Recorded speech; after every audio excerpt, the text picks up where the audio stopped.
So I think we're live. Hi, everybody. Welcome to this live broadcast. And sorry that we've had a little delay. One of our speakers, David Goldman, has had trouble with his computer. And so we are doing a little improvisation and workaround where we will have him just on audio. And we'll see how that goes. But we hope that you can hear well enough if we do it this way, and let us know in the chat box if that's working for you. So just a warm hello to all of you. I'm so happy to see that there are so many of you. My name is Dorothea. I'm one of the owners of Labyrinth Books. And I want to start by thanking our speakers, David Marwell and David Goldman, for being game to switch to this new medium for me, a very new medium for all of us, I think, a new medium of live stream. And we are presenting that tonight in partnership with our very good friends at the Princeton Public Library. I think we're all gripped by the precarious and frightening reality of this moment, but there are so many books that can serve as antidotes, and historical memory is certainly one of those antidotes. And I think it's in that spirit that we are sharing the next 45 minutes or hour or so tonight.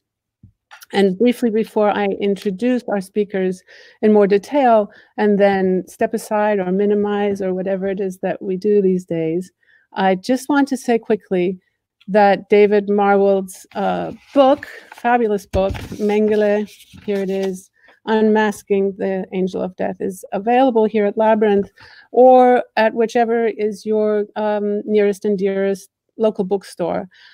Really, all of us in the independent bookselling world are trying to find a way through to the other side of this crisis and can really use your support.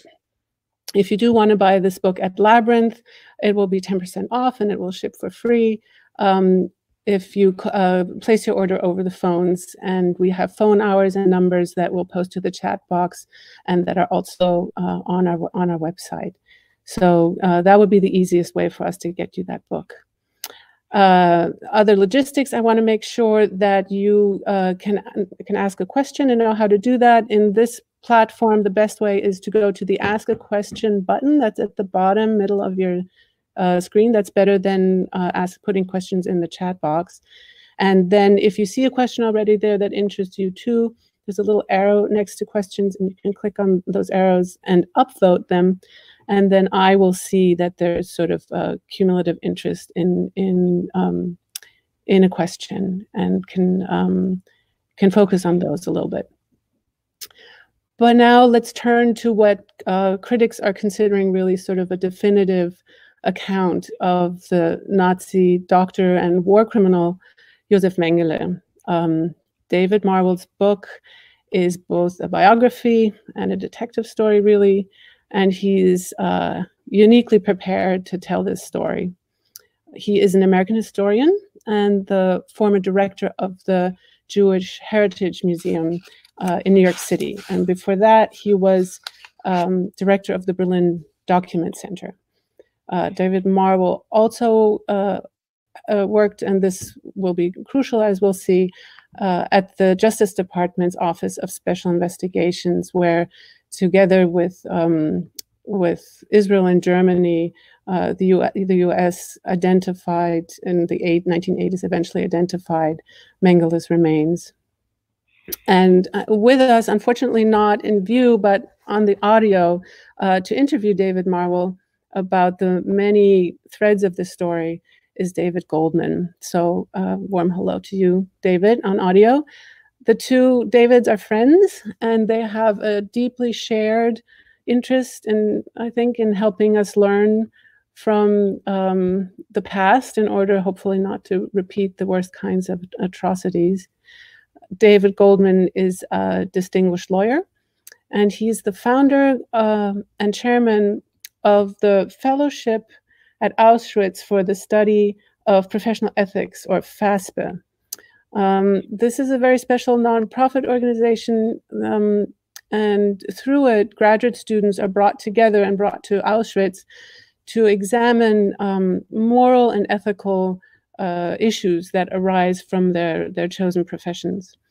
And a fundamental premise of their work there is, and I'm going to quote from their materials, the reality that moral codes governing the profession can break down or be distorted with devastating consequences. I think that with this principle and insight, we are sort of squarely inside of the story of Josef Mengele, and I will let David and David take it from here. Thank you. I'm hoping that people can hear me. I'm disappointed that my ineptness makes it impossible to see me, though I did have a tuxedo and I look so good tonight. I'm disappointed. I always said you had a radio face, David. Well, thank you. I should say that David and I have known each other for many years, and a problem with that is that we often finish each other's sentences. So one note of warning, and that is that if David answers a question that I've not yet asked, that could happen, or I might skip asking a question that I have in mind that I've already heard David answer. So the Q&A session will be important, I'm sure. I do want to say, again, by way of preface, that I am fascinated by the perpetrators. The organization that I work with, FASPE, is an ethical leadership program where we begin by studying the perpetrators in Nazi Germany, asking what we can learn from them. So again, prefacing my questions to David, that my focus will be on Mengele as perpetrator and who he was. So, David, I'd like to start maybe in a different place than many would, and I'd like to start with just asking who he was. Who was Josef Mengele? I mean, I understand that we could merely say that he was born with horns on his head, that he was evil incarnate, but we know that that's not what your book is saying. So I'd like to learn a little bit more about him. What kind of child was he, David? What was he like as a kid? Well, I don't really know what he was like as a kid, and there are not tremendously good sources on that.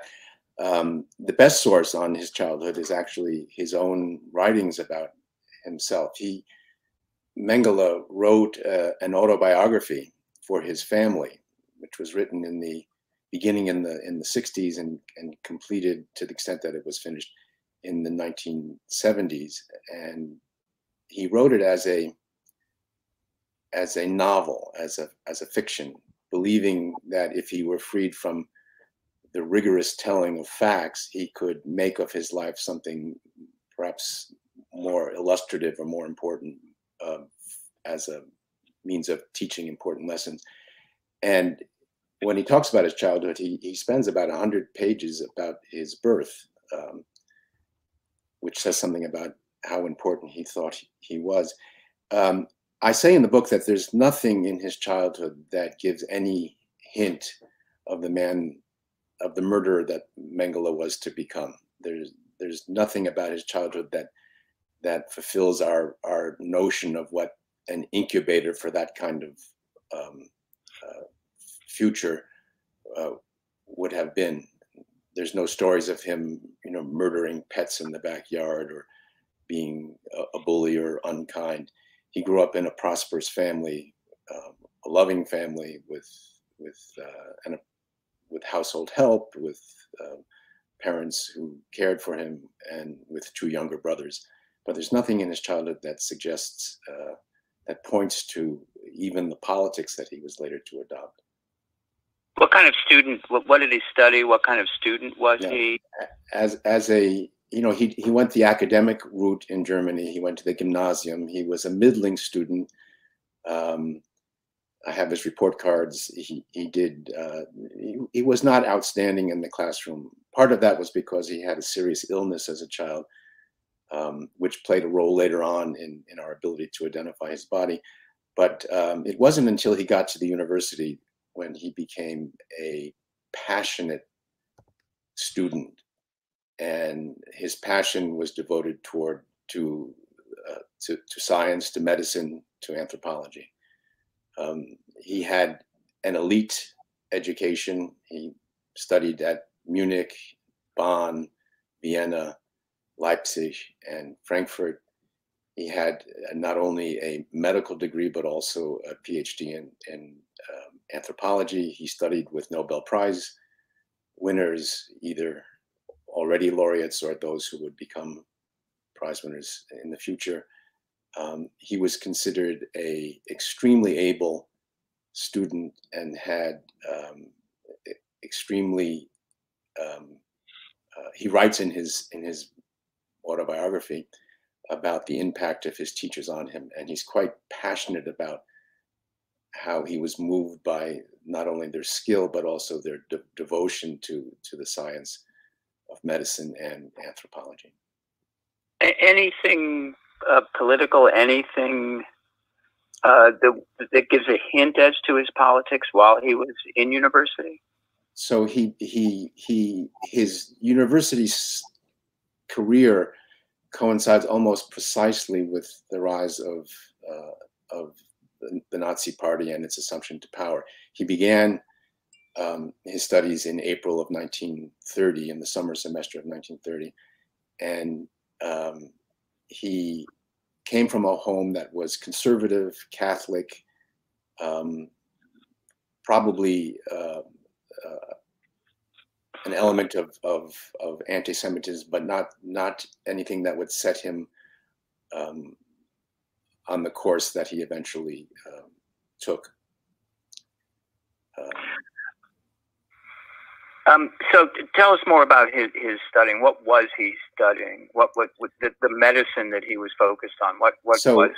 So it's important to understand that Mengeles' interest in medicine, in racial hygiene, and in anthropology came at a time when these disciplines took on a new and important meaning for the state.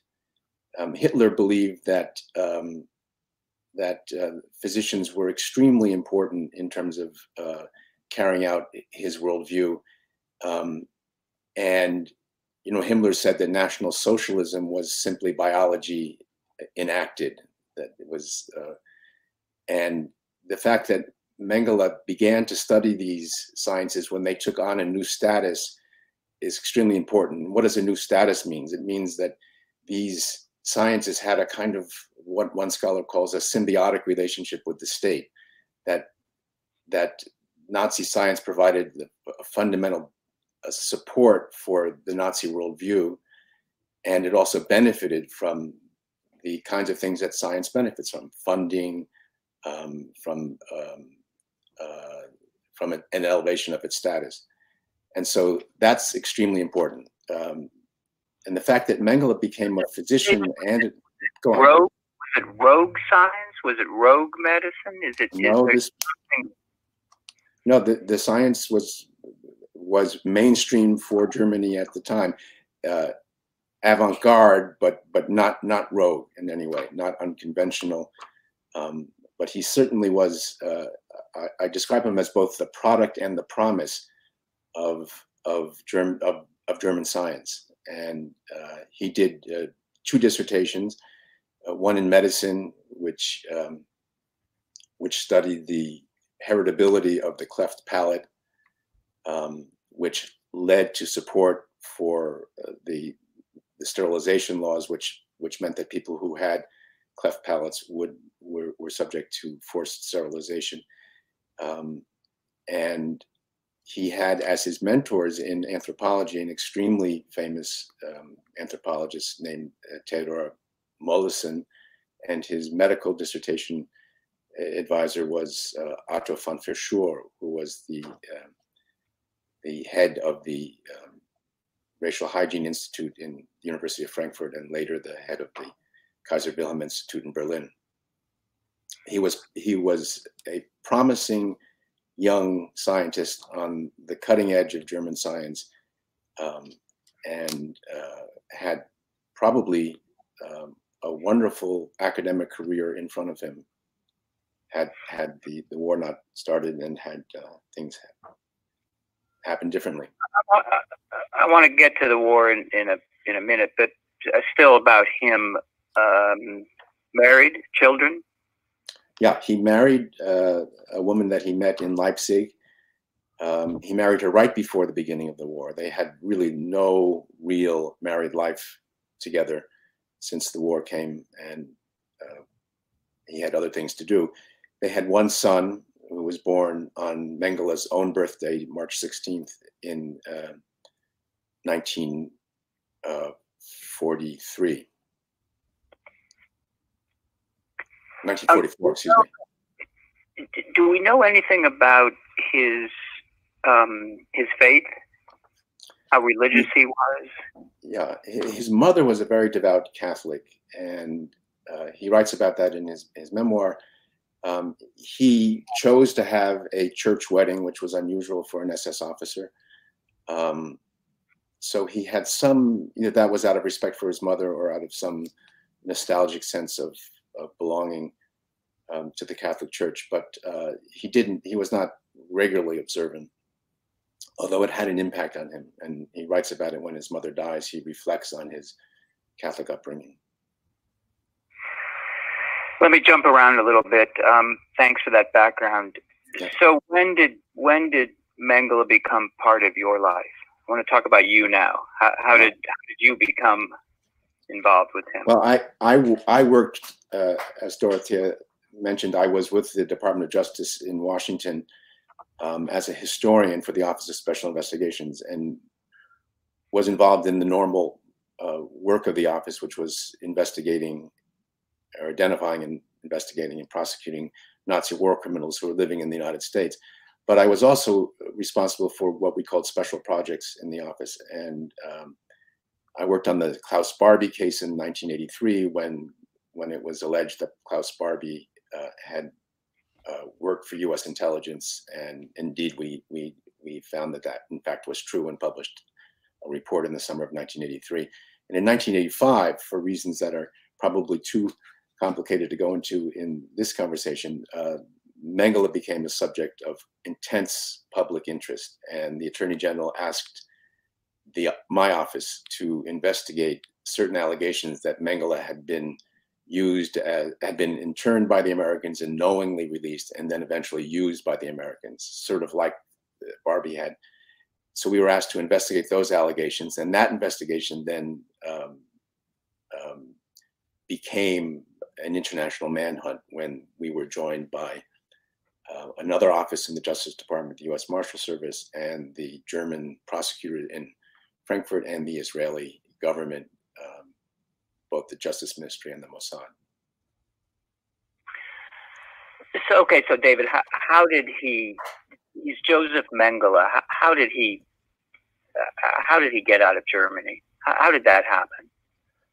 So Mengele left Auschwitz in January of 1945 and was assigned to another camp, Gross Rosen. And by May, when that camp had been liberated by the Soviets, he found himself making his way back toward Germany, and he came upon a Wehrmacht field hospital that was in the area just around Karlsbad in Czechoslovakia. And it so happens that one of the people in the field hospital was a former colleague of his at the Institute in Frankfurt. And he asked if he could join the field hospital. He took off his SS uniform, which marked him immediately as someone who would have been of intense interest for anyone who captured him, and donned a Wehrmacht uniform. And this unit ended up being in an area between the advancing Red Army and the advancing Western Allies, in the area around the so-called Erzgebirge in southeastern Germany and Czechoslovakia. And it was in an area that was unoccupied for about 6 weeks between the beginning of May and the middle of June. Unoccupied because the front lines of the Red Army in the east and the Western Allies in the west had frozen, and so Mengele had a chance to join this unit and build a convincing cover story, no longer clad in an SS uniform. This field hospital decided wisely to at some point that they needed to surrender. They decided not to surrender to the Soviets, which would have been unwise, and got in their trucks and drove to the American lines near Hof in Bavaria, and were taken into custody. And Mengele was in two different U.S. POW camps, likely under his own name, at least at the end. Was probably released under his own name. There are three reasons why he was released by the Americans, even though he was on wanted lists that had been created by them. The first one was that those wanted lists were very inefficiently distributed in the camps where Mengele had been in turn had not received the wanted list. The second reason is that Mengele had no longer he was part of a Wehrmacht unit and was well integrated in the unit. But the most important reason is that Mengele didn't have the SS tattoo under his left arm. The SS would tattoo the blood type of their soldiers so that if they were wounded, that medics would know what kind of blood to use for transfusion. Mengele did not have the blood type tattoo, which removed the most common telltale mark of someone who was in the SS. And he passed through what was an extremely effective, although rather crude litmus test, which was to have interned soldiers take off their shirts and raise their arms. And Mengele then was able to be released by the U.S. Without any further interrogation. He then secured false identity papers under another man's name and lived for about 4 years on a farm doing manual labor in a small farm outside of Regensburg in Bavaria, and then made his way, with the help of his prosperous family, overland through the Brenner Pass into Italy to Genoa, and then by ship to Argentina, where he arrived in the summer of 1949. Is there, David, any evidence of complicity with the Americans, with any of the Allies to get him out? No, there's no evidence of any contact with American forces. And the reason for that, I explained in the book, is that the family had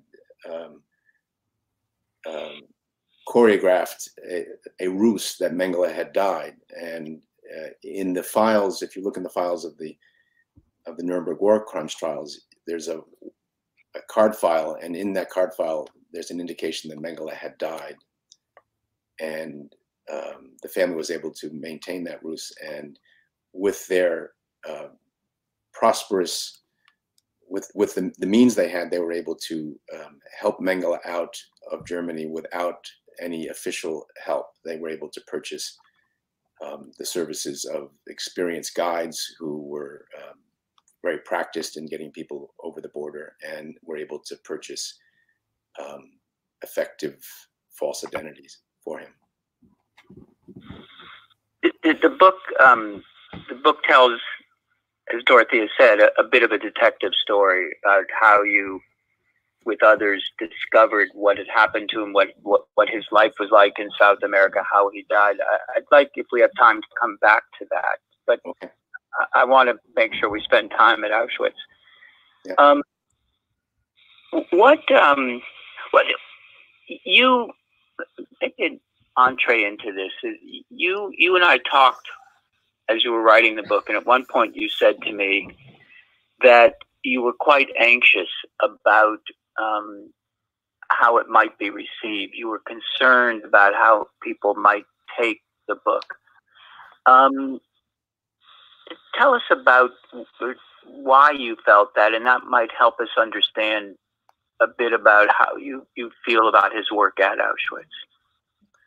Yeah, I mean, I should say that when I worked on the case back in the 80s, I was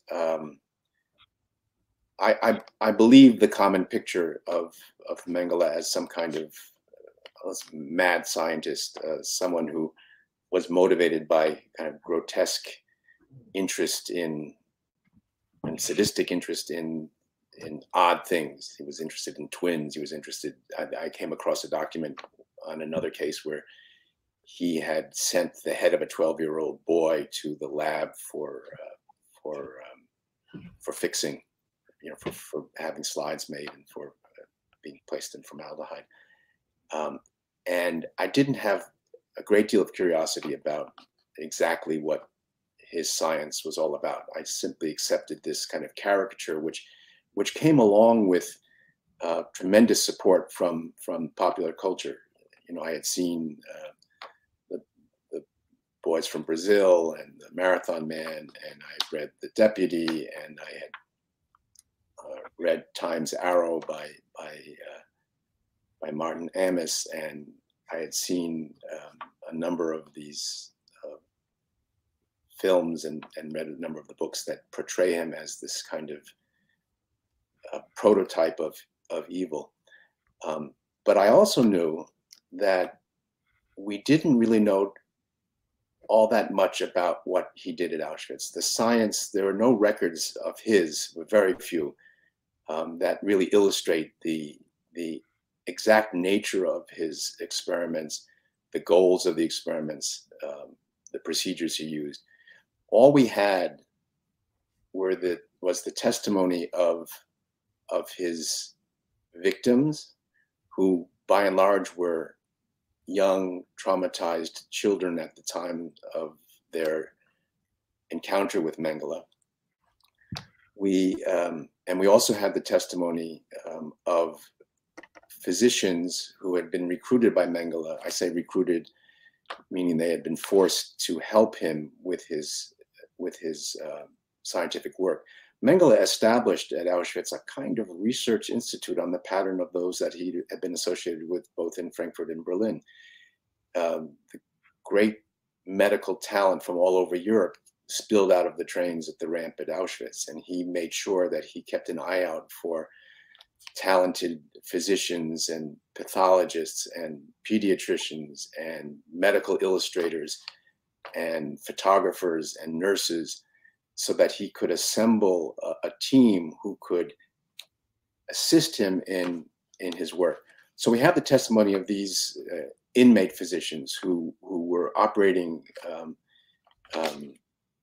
with Mengele, assisting him, not because they were interested in the work he did, but because they were essentially forced to do it, and it offered a different future for them. Their testimony, by and large, although it describes what some of the things that Mengele did, do not describe the intent of his experiments or the exact nature of the experiments, with a couple of exceptions. The only records we have a few reports that he filed with the German Research Foundation, which funded some of the research that he was engaged in. And we have the very, very careful work of German historians of science, which has been done in the last 10 to 15 years, which was not available to us back in the 1980s. So I sat down and I read all of this stuff, and a picture emerged that was at odds with the testimony that had become kind of trope about Mengele's work.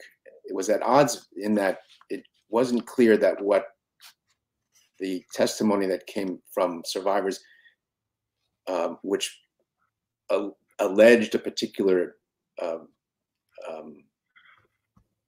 goal for an experiment or a kind of experiment, they simply didn't match up with Mengele's career, his training, and his own personal ambition and goals, which was to impress his mentors and to pursue his academic work. So I was concerned that when one rejects the testimony of people who had this tragic and traumatic encounter, that I might be misunderstood somehow, that I might be apologizing or trying to make less horrific what Mengele was involved in. But in the end, I come up with a different answer, and that is, I think it's somehow easier to describe Mengele as a monster than to recognize the monstrous things that people who are the product and the promise of enshrined institutions are able to do. And to me, it's a more unsettling picture than some renegade monster working working on his own and fulfilling base and primitive motives. But we don't want to paint too pretty of a picture, obviously. I mean, he was doing experiments. He was... Absolutely, there's no question about it. And the other thing about Mengele's work at Auschwitz was that when it comes to criminality, and there's no question of criminality, in terms of the scale and the extent of his crimes, and these are crimes that he although he didn't believe they were crimes that he admitted to in his own discussions with his family, was his role in selections at Auschwitz, both those who were arriving at the camp and those who were culled from the camp once they had been registered in the camp, where he made this binary decision about whether they should die immediately or be exploited first for their labor.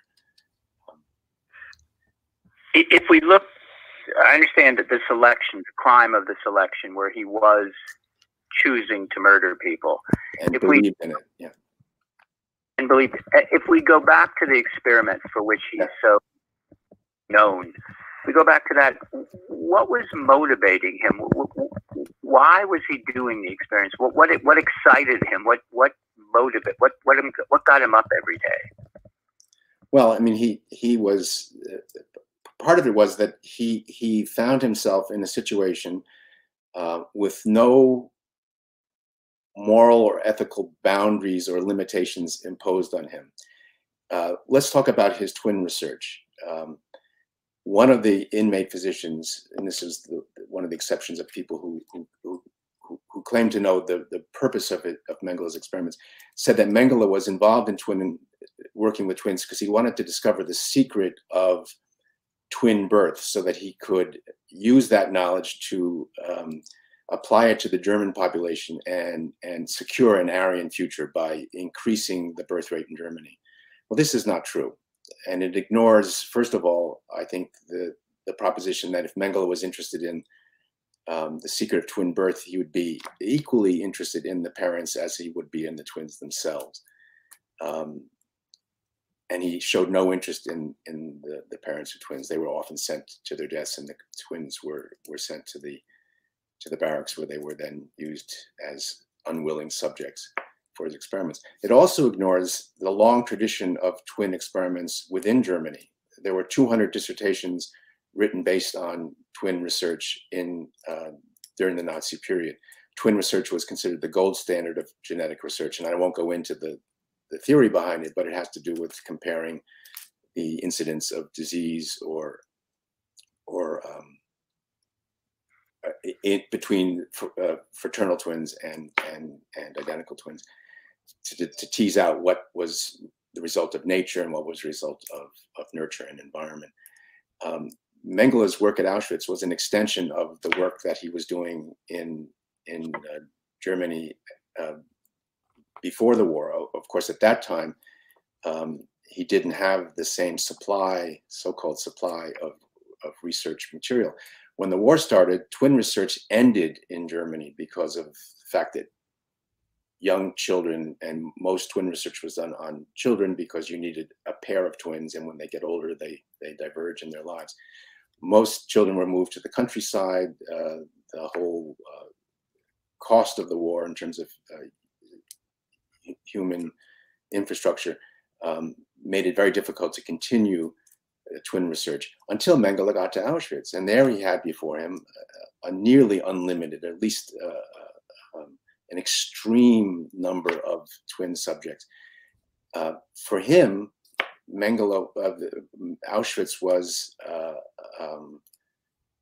a kind of cornucopia of possibilities, because it offered him the opportunity to continue his twin research, and there's twin research that was being conducted by the Kaiser Wilhelm Institute, without any of the safeguards that were even present in Germany for research on human beings. So for him, this was a kind of fantasy. And he mentioned to one of his colleagues that it would have been a crime against science for him not to have been able to carry on the experiments. So if he would have, I know you can't answer this, but if he would have been asked whether he was complying with the admonition to do no harm, what do you think he would have said? So I talk in the book about how the medical profession was able, through a kind of moral, ethical, intellectual sleight of hand, be consistent with their own view of the Hippocratic Oath, and also carry on the kind of racial hygienic work that was required of them as physicians in Nazi Germany. They simply substituted the patient. No longer was the individual the patient who deserved their care, but rather the racial community, this German term, the folk, which is very difficult to translate into English, but the racial community was the patient, that you had to do no harm to the racial community, so that if you, and the metaphor is used that if there's a cancerous cell in the body, you destroy the cell to save the body, to help the body. And so that for Mengele, the harming Jews was not an issue, because he didn't consider them to be worthy of that consideration. So was he motivated by anti-Semitism? Would you say that his work was motivated by anti-Semitism? Well, it was motivated by the kind of racial anti-Semitism, by this notion of racial hygiene, that races have inherent qualities, and some races are better than others, and some deserve to live and some don't. So, yeah, David, you can see, but I've sort of come back up onto the screen here because I'm keeping an eye on the time, and because I see some questions that actually feed into this particular moment of the conversation. And then, David Goldman, if you have another sort of important question, by all means, ask that also. I just want to make sure we get to some of the questions that I see in the queue. Torsten is following up on the question of self-perception that you've started to talk about here, asking also, though, about his self-perception both before and after 45. And since the question of his remorselessness does also feature in the book, maybe you can say also something about that. Sure. I end the book with an epilogue which talks about a kind of confrontation that Mengele had that had not been available to his victims or to those who sought him to prosecute him. It was a confrontation he had with his son, who had been was born in 1944. Mengele saw him once as an infant, once as a toddler, or maybe a few times as a toddler, and then once again when Mengele visited Switzerland from South America in 1956, when Rolf was, I think, 12 years old. And then Rolf only knew Mengele as his uncle, and until the Eichmann trial, when Mengele's name became to be known, especially when the Auschwitz, the Frankfurt Auschwitz trial was being conducted, Mengele's name became much more well known within Germany, and Mengele's stepfather, Rolf's stepfather, decided to let him know who his real father was. And at that time, Rolf Mengele began an awkward and from his point of view, forced correspondence with his father, who was living in Brazil. And they had a very awkward correspondence for many years, where they would argue and they didn't really understand each other. Rolf was a child of the 60s, radical progressive politics, and didn't have any, he had a kind of connection to his father, but had an intellectual battle with him. And he decided that he would confront the father rather than continue with the kind of labored conventions of written correspondence. So he went to Brazil, he swiped a friend's passport and went to Brazil under some security precautions and met his father and had a real confrontation with him, which where he challenged him about Auschwitz and challenged him about his racial theories.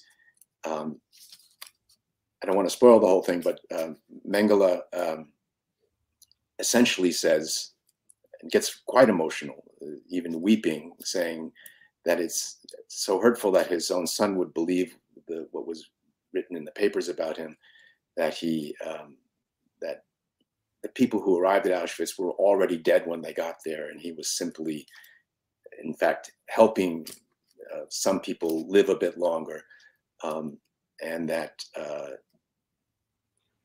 and eventually this very emotional and very kind of bitter conversation just ends, and they both decide it's no longer useful to keep it up. Then Rolf comes back to Germany, and Mengele writes a letter to him later, near the end of his life, and says, "I'm glad that I was able to meet you, but," it's a long letter, but in the end he says, "But I don't need to justify myself to you or to anyone else. I've already explained what I did in clear terms, and my patience has a limit, and that limit is where I feel a threat to my family or to my," and then he uses this really Nazi term, "my racial community," which is exactly the same language he might have used in the summer of 1944. So there's absolutely no remorse on the part of Mengele, and he's kind of frozen in time in a sense, in the way he looks at the world. Yeah. Yeah, which connects to a question that other people are also having about other aspects of his life in Argentina, wondering whether he continued his medical experiments at all in any way or in any alternate form. So no, I say the following about his life in Argentina. First of all, he had spent these 4 years on a farm with very, very hard physical labor. And when he got to Argentina, to Buenos Aires, which had this kind of rich cultural life, he could go to libraries and bookstores and go to the theater, and became involved with the German emigre community, some of which were right-wing and some Nazis. He met Eichmann there a few times. He did publish an article, I believe, there's very good evidence for it, on genetics in a German language journal published in Buenos Aires in 1953. He then later invested in a pharmaceutical company in Buenos Aires, which produced a medicine for tuberculosis. That was a short-lived enterprise because by the time it really got going, he had to leave Argentina and went to Paraguay. So he did satisfy his interest in science a bit in terms of his work in the pharmaceutical company, where he was kind of the chief scientist. But he didn't carry on, as far as we know, any medical experiments. Yeah. By the time he got to Brazil, he was finished with. Yeah. That fills in, I think, some of that part of his life. There are two questions here that concern the question of Eichmann, and one being whether Eichmann's capture hurt efforts to also capture Mengele, what the relationship there might be, and then a question of whether Mengele knew Eichmann in South America, or whether there's anything you can say about what he thought of Eichmann. Yeah, so they met apparently 3 times. And they were really came from different social backgrounds. I mean, Mengele was from a prosperous upper middle class family, and Eichmann was not. There's an interesting contrast. When Mengele was waiting to make his way to Genoa to take his ship to Argentina, he stayed in a hotel. When Eichmann, at a different time, but under similar circumstances, he stayed in a monastery because he didn't have the money to stay in a hotel, and that kind of illustrates their differences. And also, Mengele was an intellectual in a sense, and Eichmann was not. So they didn't really get along very well. They weren't friends. It's a common misconception that Mengele was still in Buenos Aires when Eichmann was captured. It turns out that Mengele left Argentina at the end of the summer of 1958. He got word that the German justice authorities were interested in him, and at that moment, he began to find a new place to live, and he sold his interest in the pharmaceutical company. He gave his wife his power of attorney, and he went to Paraguay in probably the late fall of 1958. He then moved to Paraguay for good in 1959 in the spring. So by 1960, when Eichmann was captured in Buenos Aires, Mengele was long gone. Now the capture team that captured Eichmann believed that Mengele was still in Buenos Aires, and they made an attempt after Eichmann was safely in the safe house, and they interrogated him about Mengele. They went to former addresses that they knew of for Mengele and couldn't find him, but he could not have been captured because he wasn't there. Yeah. I wish we had time for all the questions. I don't think we will. There's another one here that asks a little bit about his legacy, whether there is a scientific legacy in terms of the experiments that he did, having or his research or his writing having had any having been taken up by any country in any way in the scientific community, whether there's an afterlife of that at all.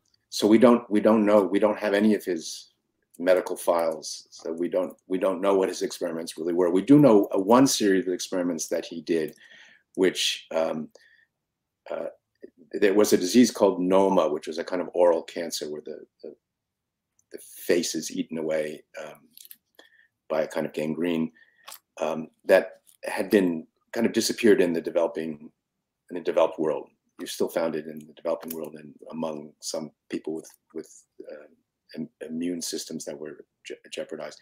But this disease came back with great force in the gypsy camp at Auschwitz in 1943. Mengele sought to find a cure for this disease, and he found a world-famous Czech Jewish physician named Bertold Epstein, who was in another part of the Auschwitz complex, and had him brought over to the gypsy camp. And Epstein began a series of experiments and new treatment protocols, and found a treatment that cured the disease. And this was written up by an inmate physician who worked with Dr. Epstein in the Lancet Medical Journal in London in 1946, when Lucy Adelsberger, who was the inmate physician, and she wrote about what Epstein had done and the treatments that were used as a successful treatment for Noma. The irony, of course, of all this, is the grotesque irony, is that Noma was a product of the camp itself. Poor nutrition, poor sanitary conditions. That's one irony. The second grotesque irony is that none of the children who were cured of the disease survived the camp because they were murdered. So that's one part of the experiments and Mengele's scientific work there that did find its way out into the scientific community through the writings of one of the inmate physicians. Yeah, interesting. David, if I could I was just going to give you the last question, David Goldman. So please. Oh, that's a lot of pressure to make it. No. Go, and then we'll wrap up. So, David, why did Mengele become Mengele? Why did he become the trope, as you say? Do you have a theory as to that? Why did we What I mean? What? Yeah. You mean, why did he become the kind of symbol of? Yes. Of the Holocaust, of Auschwitz? I don't know. I think a lot of it has to do with the way the fact that he became such an attractive figure for people who create popular culture. I think that's you know, I have a Google alert on my phone which gives me a message several times a day every time Mengele is mentioned in the world press or on any TV show or any place. I got one this morning that one of the great German actors who portrayed him in some crazy film died yesterday. Every single day, Mengele is promoted as either in a historical sense, sometimes mostly inaccurately, but he's invoked. Or lately with the coronavirus, there are lots of metaphors or comparisons of Mengele, whether we need a Mengele there to help us find the solution, or whether Trump will replace Fauci with a Mengele-like advisor. But more often than not, also as a kind of benchmark for evil. If there's a bad manager in a bank, then he's the Mengele of that bank or something. So he certainly has, as one scholar has said, been separated. His name has been separated from his person. And part of what I tried to do in this book was to explain who that person really was, and I hope I've done that. You most definitely have, David. It's a it has this doubleness of a biography and a detective story, but it's always also just such a thoroughly researched history book, and it so it's an amazing book, and I encourage all of you to get a hold of it. And let me just thank David and David. I'm so sorry, David Goldman, that we couldn't have you on screen, but I'm very happy that this improvisation worked anyways. Thank you both. I admire your calm, Dorothea. You were a good guide through all of this. Well, and it was, I believe it was everybody's good fortune. So it worked out perfectly. Yeah, it did. It did. And all good conversations are ones that could continue on. And I feel that way about this one. Maybe I can just say a couple more practical things in wrapping up, which is just to remind you that this is one of many events that Labyrinth is hosting in this new medium, both together and with the Princeton Public Library. We do separate events, we do joint events, so you can find those either by signing up for our respective newsletters on our websites, or following us on Facebook, whichever way. You can also follow us on this Crowdcast platform and then get notifications when we have a next thing. I also want to just take a second to mention something that FASPE, that David Goldman's organization, offers, which are webinars and topics that are very much related to tonight's conversation. And you can find out more about those, and you can register for those on the FASPE website, which is FASPE, FASPE-ethics, FASPEethics.org. And then, so these are really webinars that will explore in particular the ways in which professional ethics and ethical leadership, also in the current pandemic, are relevant and important questions to consider. So don't forget to buy David Marwell's book from an independent bookstore, and Labyrinth Books. And from Labyrinth Books, ideally, but any independent bookstore. If you want to get it from Labyrinth, best way is to give us a call. The phone numbers on our website, and our phone hours are Tuesdays to Saturday, 11 a.m. to 4 p.m. So maybe I'll end by saying that we have been so moved and heartened by the response from so many right now who are really recognizing, I think, that their local businesses are businesses that they value in their lives and are supporting them. And Labyrinth has been no exception. So I'm closing by thanking all of you and by thanking once again, most particularly, David and David. So goodbye, be well, be healthy, and until next time. Thank you. Bye. Thank you.